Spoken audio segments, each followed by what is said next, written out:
2016 সালে মুক্তি পাওয়া বাংলা চলচ্চিত্রের মধ্যে সবচাইতে আলোড়ন সৃষ্টি করা চলচ্চিত্র আয়নাবাজি।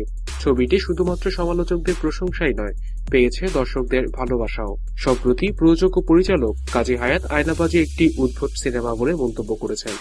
গতকাল এক টিভি অনুষ্ঠানে তিনি এই মন্তব্য করেন।